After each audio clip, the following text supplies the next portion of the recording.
Stop taking things personally.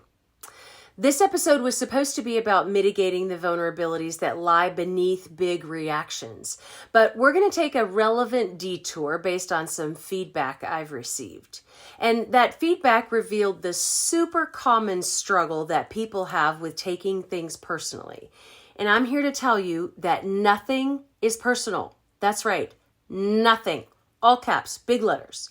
When we take things personally, it's because we're processing whatever information is coming at us in the context of our own thoughts, feelings, vulnerabilities, and then that results in personalization, which is one of many negative thoughts or NATs that humans wrestle with regularly, which then generates defensiveness.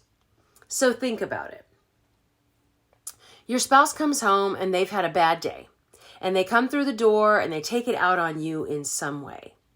Maybe they snark at you or slam something around or tell you to leave them alone. They're coming in to the house with that vulnerability, with that stuff going on for them. You did nothing other than you were standing there when the door opened. So it's not about you. It may be directed at you. Maybe you're the only other person in the room. So it feels personal, but I assure you it's not. Their reaction is all about them. And if you own it, it's going to make you defensive. Same thing with road rage. Okay, hear me out. You're driving down the road, minding your own business, cruising down the freeway, enjoying your music. Some maniac comes out of nowhere, driving like a terrorist, all up on your butt, swerves around you, and then takes off. Listen. They don't know you from Adam, and you don't know what they have going on. And it really doesn't matter, actually. The point is that it's not personal to you. You could be literally anybody on that freeway at that moment, going that speed in that lane. You don't need to own their behavior, their reaction, like it has anything to do with you, and let you get all and make you all upset about it, get enraged, blah, blah, blah. It ain't about you. Okay, hear me. It ain't about you. So how do I control myself, right? That's the reasonable question. Well, remember last time we talked about the amygdala, that tiny almond-shaped deep brain structure that dictates emotion and is constantly scanning for trouble in the form of some type of actual or perceived threat. Well, you have to manipulate that little sucker into changing the way you react to incoming information. Like playing a musical instrument or learning to meditate, whatever it is, you have to practice this skill to get better at it. So let's talk about some ideas in terms of how to do that. So first and foremost, consider the intentions of those who offend you in some way and what you truly know about them. Is your spouse trying to hurt you by coming home all in their feels and acting like a brat? No, they're just cranky and misdirecting their upset. It's like the phenomenon of kicking the dog. Is that terroristic driver trying to tick you off?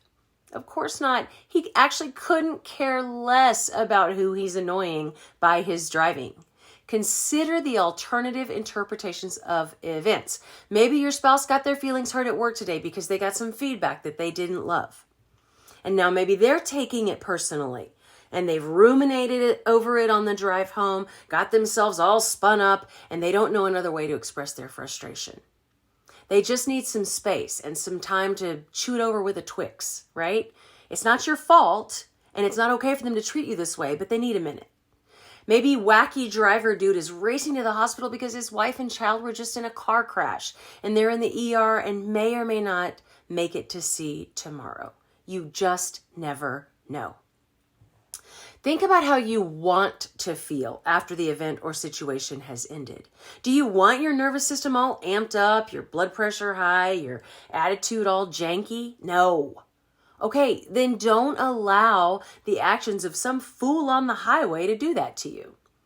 Don't allow your spouse's poor emotional expression to get you all spun up. They're the one who had the bad day, not you.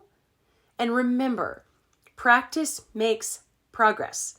You didn't get into your style of reacting overnight, so it's unreasonable for you to expect that you're going to come out of it by next Tuesday.